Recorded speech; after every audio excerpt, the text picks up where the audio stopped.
இதுதான் முடக்கத்தான் கீரை. இதை வந்து நல்லா ஆஞ்சி நம்ம வந்து ஒரு சூப் மாதிரி ரெடி பண்ண போகிறோம். முடக்கத்தான் சூப் வைக்க 1 ஸ்பூன் ஜீரகம், 1 பூண்டு, 2 ஸ்பூன் அளவு மிளகு, ஒரு தக்காளி, முடக்கத்தான் கீரை ஒரு கைப்பிடி அளவு.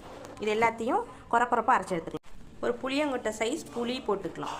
நம்ம அரைச்ச விழுத ஒரு பாத்திரம் சேர்த்தாச்சு. கொஞ்சமாக மஞ்சள்தூள், தேவையான உப்பு, நம்ம அரிசி கழுவுன தண்ணி இதோட சேர்த்து அரைச்சி எடுத்துக்கலாம்.